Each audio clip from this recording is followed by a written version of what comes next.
Whoa! Caught it.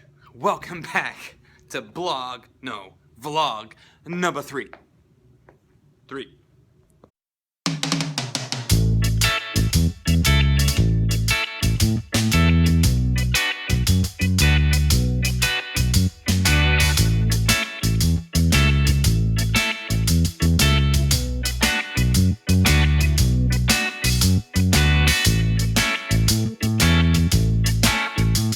Look at that mosquito. Big skeeter. Alright, we're picking it up. It's week 2. It's Tuesday. Week 2 is going to be a week of major adjustments. So, by week 2, you've likely learned a lot about your students, obviously their names, and sort of more about their personalities. So you're going to have a lot of adjustments to make. So I am switching seats. I'm in the process right now. I'm going to go ahead and switch a lot of students. I have all of them assessed on their letter, just their letter identification. And I actually ability group my students. I've got 4 tables: red, blue, yellow, and green. And they are seated as follows. Right now I'm doing it simply by letter knowledge. Students who know all their letters are going to sit at the green table. Students who know most of their letters are going to sit at the blue table. Students who know some of their letters are going to sit at the yellow table, and students who don't have any letter background are going to sit at the red table. Now, you're probably thinking, wait a minute, is that the way it's going to be all year? No. Students will move fluidly throughout the tables, and my criteria for sitting at each table will also change throughout the year. For example, if a student at the red table learns letters really quickly, they might move up to the yellow table. It's so that I can easily differentiate what letter things we need to work on. And when I start small groups, guided reading, it helps me pull them by ability better. I personally, it's something I'm very passionate about, small group teaching, and it helps me. There's merit to sitting multi-ability groups at each table. That's fine if that's what you like to do, but I've always sat ability groups, and I've always had great results because of it. So, again, they are fluid. They can move throughout based on performance. Also, I'm busting out these bad boys tomorrow, the computers, and I'm very excited to get started on that. I'm going to start them on Starfall, which is basically a website that has a lot of letter stuff and learning games on it. And that's just to get them used to using the computer, clicking on a mouse, that sort of thing, before we really get rolling on the high rigor academic websites and so forth. So, week of adjustment. Like I said, I'm going to go ahead and there they are. I'm going to go ahead and switch names. I already told them that they might have a different seat tomorrow, so they are prepared for it. But you know how it goes. You never know how the classroom climate can change with just one switch of the seat. We deal with a very, very unstable climate. The smallest change can upset the whole classroom. So we're going to see how it goes. But yes, I'm going to change some seats. Also, along with being a week of many changes, beware new teachers.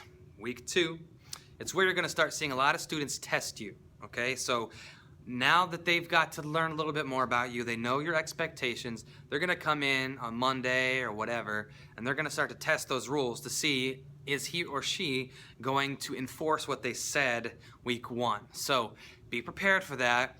I'm telling you right now, sweat the small stuff, okay? So if one of your rules is shirts tucked in, everybody has their shirt tucked in. If you let one slide, all of a sudden 5 kids are going to have their shirts not tucked in. If you want, like for example, if you look here, I like my pencils eraser side up. So when students put them pencils away, I want them to put them eraser side up. Right now, it doesn't look like that. It's the case for all the tables, but we're working on it. So, little things, sweat the details, make sure that you don't give an inch, because they will take a mile. So, whatever your rules are, your procedures are, please don't let them get away with it just because it's week 2. You have to stay on them like white on rice. Otherwise, you just got to keep that tight management. You got to keep your, keep your word. They're going to have to learn sooner or later that you mean what you say and you say what you mean. So week 2, beware. They're going to start testing you. So I've got to tell you my horrifying chapstick story. This happened a couple years ago. I always have my Burt's Bees. I always have it in my right pocket, all times, always, every day. Doesn't matter if I'm at school, doesn't matter. Wherever I am, have to have it. Anyways, so also as a primary teacher, I am constantly confiscating, that's hard to say that 5 times fast, constantly confiscating things from kids. So on this particular day, I had confiscated 1 grape chapstick. And my confiscation pocket also happens to be my chapstick pocket. Now, if you didn't already draw a conclusion on what happened on my horrifying chapstick story, I'm about to tell you. So, my lips were feeling particularly dry. I reached into my pocket, grabbed a tube of nourishment for my lips, and I took off the cap, absent-mindedly rubbing it on my lips, just to realize that I had a grape flavor on my lips. So, needless to say, I put on grape chapstick that was not mine. It belonged to one of my students, and it was awful. I don't know if you've ever accidentally put on someone else's chapstick before, but it was terrible. And it was not fun, not a good day. So now, if I confiscate chapstick, I put it in my left pocket. So there you go. Be careful of what you're confiscating, what pocket you put it in. It's 3 o'clock, so I'm getting up on out of here. I got my book bag on. I've got my keys, I think. Yes, got my keys. It is Tuesday. You know what that means. We're having our friends over for supper. Nick and Becca are coming over, and we are making, what are we making? They're like, it's chicken, and it's wrapped up in tortilla, then you bake it. It's like fajitas, I think. Anyways, really good salsa and so forth. So, dinner's at 6. Going to get the heck out of here, and I don't know, I'm gonna get supper ready and hang out, I guess. Just chill for a while. Getting out of here. It's my getting out of here song. Yeah. Alright, getting in the car. It's hot as sin out here today. Oh, it's so hot. Alright. Oh my god, it's so hot in here. Please. Tuesday, we're having Nick and Becca over. We're getting ready to make, what are we making? We are making chicken fajitas. Fajitas. All right, so we're gonna get that made. Any week, I think that we're gonna have them over. I'm just gonna do a quick tutorial on the meal that we're cooking. So we're gonna show you how we make our sweet chicken tortillas. Here's the ingredients. We got tortillas, can of chicken, enchilada sauce, cheese, big old thing of salsa, and what's, cream of chicken. Why do we have cream of chicken? Because you mix the cream of chicken with the chunk chicken and cheese, and you put that inside of the tortillas. Okay, so you gotta mix this chicken with the cream of chicken, you mix it all up, and then and then the salsa. All right, you know what, I'll just show you step by step. So I'm gonna open the can of chicken, and I about guarantee my cat's gonna come running as soon as he hears the can opener. He's out of control, he's a big fatty. Here he comes. Huh? Here he comes. Bear has heard the can open. What you doing, Bear? You licking your lips? We'll probably continue to rub Kyle. Okay, I'm just trying to get the chicken. There's the chicken. Nice try, Bear. All right, so what we got here, we've got our chicken, enchilada sauce, and cream of chicken all mixed up in here with some cheese, cheddar cheese. We're gonna mix that up real nice, and then we're gonna put that in the tortillas.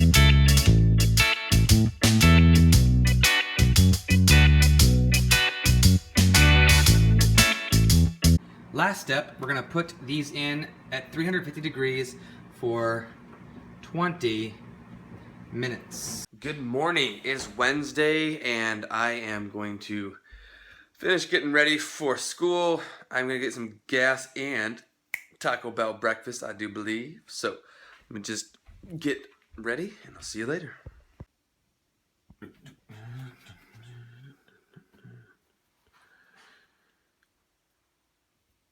Good morning. I would like a number 12 meal, please, with an orange juice and a sausage burrito, please. I always gotta check, make sure I got what I want. Yay, it's all here. Alright, I think it took me longer to figure out how I'm gonna get all my stuff in here than it did to actually get to school. Oh, don't have any hands left. Please. It is lunchtime. My kids are at lunch. I'm enjoying my PB&J. This morning we started computers and they did pretty good with it. I was surprised. Only a couple students had really no exposure to computers and I had to help them teach. I put little stickers on the left, like mouse clicker, so they knew to click on the left one and not the right one. That seemed to be working pretty well. But normally I'd be getting them ready to go to recess in like 10 minutes here. But today, instead of recess, we're gonna walk the building in line. We've had some trouble with lines. Now, if you don't get your line procedures down the first couple weeks, you're gonna have trouble all year. So we're just gonna practice hallway lines for like 15 minutes. We're just gonna walk up and down the school. I've got some kids that are not understanding personal space and they're like bumping up into each other. And some kids that are just talking and like goofing around and laughing. So, you know, it might seem harsh, but we're gonna get it right. So it's all about sweating the small stuff. You really have to get your lines down. So we're going to practice lines. And but I'm gonna frame it positively. So I'm gonna say, okay, now I know you guys can be great in the line. I know you guys can follow all the rules. And I'll say, like, if we can do great job in line today, then maybe tomorrow we'll go out for recess. And every time we're in line, I'll say, gotta earn your recess time, you know. So, and then of course, if I can eliminate it to just a few students who are having trouble, I'm not gonna punish the whole class. I'll just have them practice. But for now, we have to practice as a class until I can pick out the individuals who are still struggling. So I'm gonna eat my PB&J and I'm gonna go get them for line procedure. I know it's boring, but you gotta do it. Kids are gone, they're all picked up, and my lineup practice worked really well. By the end of it, I had everybody following directions, so it paid off. So hopefully tomorrow they'll do better. Tomorrow the goal, let me just get it in frame. Tomorrow the goal, there we go, is to show them the work boxes. After they understand what those are, then I'll be ready to start small groups next week, hopefully. So I'm really excited about that. And in the work boxes, there's a brand new box of crayons, a pencil, and right now it's just some tracing stuff, but eventually it's gonna be differentiated work for them. I'm gonna show them that tomorrow, and Monday's Labor Day. Tuesday, we're gonna start small groups, hopefully. So, yeah, I'm gonna get a few more things done around here, and then I'm gonna leave. Time to get out of here.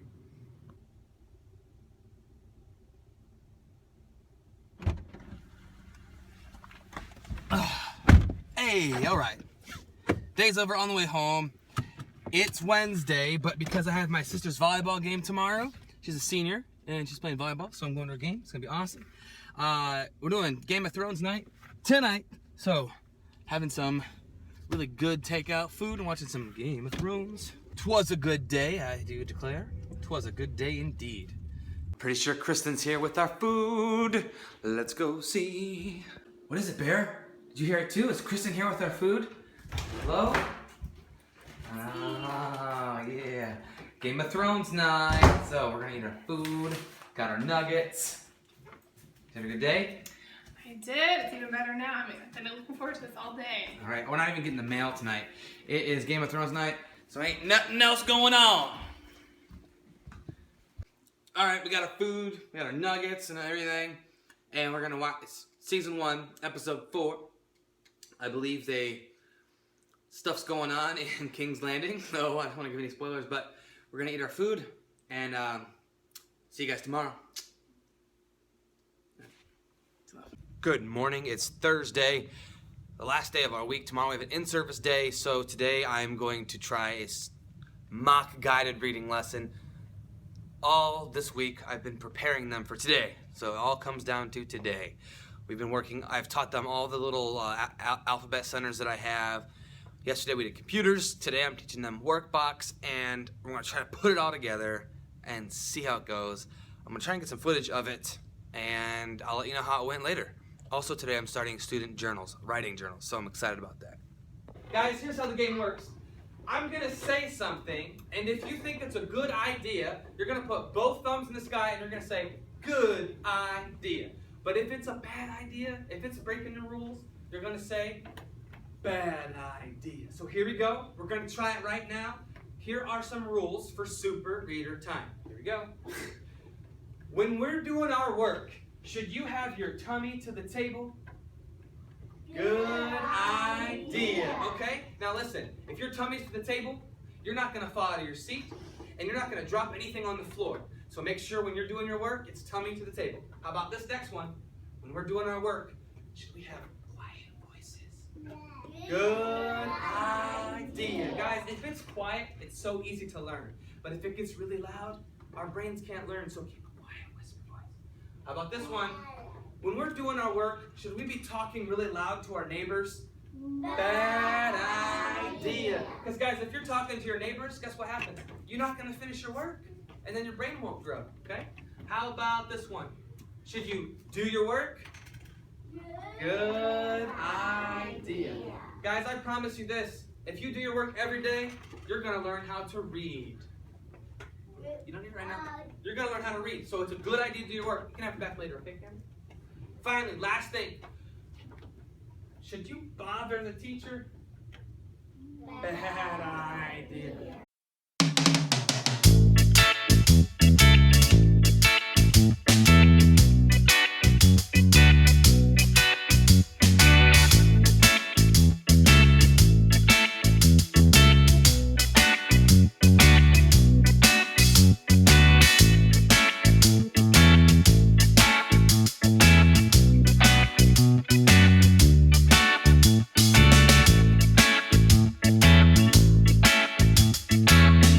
So we did our morning guided reading and it went okay. I'm sort of a believer of just sort of jump into something and then sort of reassess and then correct it for the next day rather than, you know, taking too long. I just jumped into it today and I noticed there was a few things that I need to fix. My group that was on computers today had a lot of trouble on computers. They kept on clicking the right clicker and they kept on getting to like other pages that they weren't supposed to be on. So I'm going to do another tutorial on computers. What else? There was, some confusion on Workbox. I told kids they could go wherever they wanted. I'm going to have assigned Workbox spots when I come back next week. So I'll say you can go. I'm just going to tell them where to go. I mean, we'll try that and then I'll see which I like better. So we'll see. What I might do is I have 2 bean bags. So I might use that as an incentive. Like, okay, if you get your work done, then maybe the next day you can have a bean bag to sit on. Something like that. I'll keep working on it. But overall, Work Center's guided reading went well, and we earned some recess time. So it went pretty good. So I was talking about starting my small groups and how I was going to do a sort of a dry run today, a practice run through. So I'm just going to draw a diagram of what I had so you can get an idea of what went on. So bear with my terrible drawing. Okay, my classroom layout. This is my kidney bean table. I'm just going to make it a rectangle. I'm going to make that bigger, actually, because y'all can't see it. My table right here. Computers. T for table. Then, can you even see that? It's all, okay, that's fine. All right, now I have my 4 tables, 4 student tables right here. And my work boxes right here. Okay, so this is what I did. I start out with one group at my table with me. So there's kids here at my table with me. I'm doing a small group lesson, but today I just showed those students how to do one of the centers that they're going to be working on next week. So that's what I was doing at my teacher's table. I had a group on computers. My red group was actually on computers the whole time. So they did not leave. I like to have a group on the computers for the whole duration of guided reading. That way they don't have to get up and move, and I know they're guaranteed a good long amount of time. So there's 4 groups and 4 days I do guided reading, so each group gets their own day. Monday, the blue team will be on computers the whole time. Tuesday, the yellow team, and so on. So that took care of 2 groups. There's 4 groups. One group was on computers, one group was with me. Another group was at Workbox. So they took their Workbox and they went anywhere in the room. So that one kid went over here, one kid went over here, one kid went over here, one kid over here, and one kid sat at a table. So that's 3 groups. My 4th group was at their table doing a center that they already learned. They were doing the stamping center. So I've got 4 groups all doing 4 different things. They're all self-sufficient. They will be. The one problem I had was the students at Workbox, they misunderstood and they kept trying to move around. So I'm going to make permanent Workbox spots for them. I'm just going to tell them this is where you go every day. I will have an incentive. I'm thinking beanbag, something like that for the kids that do a great job at it. And that's the first rotation. When the timer goes off, we rotate. But remember, the people on computers, they don't rotate, they stay there. So when the timer goes off, it's been 12 minutes. That's how long my rotations are. It's been 12 minutes. The kids at my table always go to workbox next. So whenever you're with me, the next step is always going to be workbox, because the workbox usually has some work that coincides with what I just taught them in my small group. So if I teach them long A, they're going to have a long A activity to do in their workbox. So it always goes teacher to workbox. Remember, computers does not move. Now, if you are at workbox, you put your workbox away and you go back to your seat. So all these kids that were at their workbox, they're now back at their table. They're back at their table. And the kids that were doing their center come to me. So center comes the teacher goes to workbox, and workbox goes back to their seat to work on their very own center. So that's how you rotate. Always teacher to workbox, always teacher to workbox. Workbox always goes back to their seat to do their center, and center always comes the teacher. It's that rotation. I do 3 rotations. Number 1, 2, and 3. That way I can see all 3 groups that are not on computers that day. So that's a little bit of insight on how I do my small groups. The centers, they're going to switch. They're going to change all the time. And the workbox stuff is going to change all the time too, based on what we're doing. So hopefully you got a little bit of insight. If you have any more questions on it, let me know. I'll clarify if that was confusing at all. But that's just sort of a little glimpse into what I do. Week is over. It's only Thursday, but we have an in-service day tomorrow. I am getting out of here, going to my sister's volleyball game tonight. I don't remember if I mentioned this or not yet, but next week, we've been doing only half days these past 2 weeks. Kids get out at 11:30. Tomorrow we're going full day. So I'll see you guys next week, and I can't wait to share with you how my first full week of full days go. So, see you later. We kidnapped our little cousin. I think he would be our cousin. He would be. And we are babysitting him just for a little while. So he's playing with all of our toys, having a good time. Da-na-na-na-na, Grayson, Grayson Dean. Da-na-na-na-na, if you know what I mean. Da-na-na-na-na, Grayson, Grayson Dean. Da-na-na-na-na, if you know what I mean. He knows what we're singing about.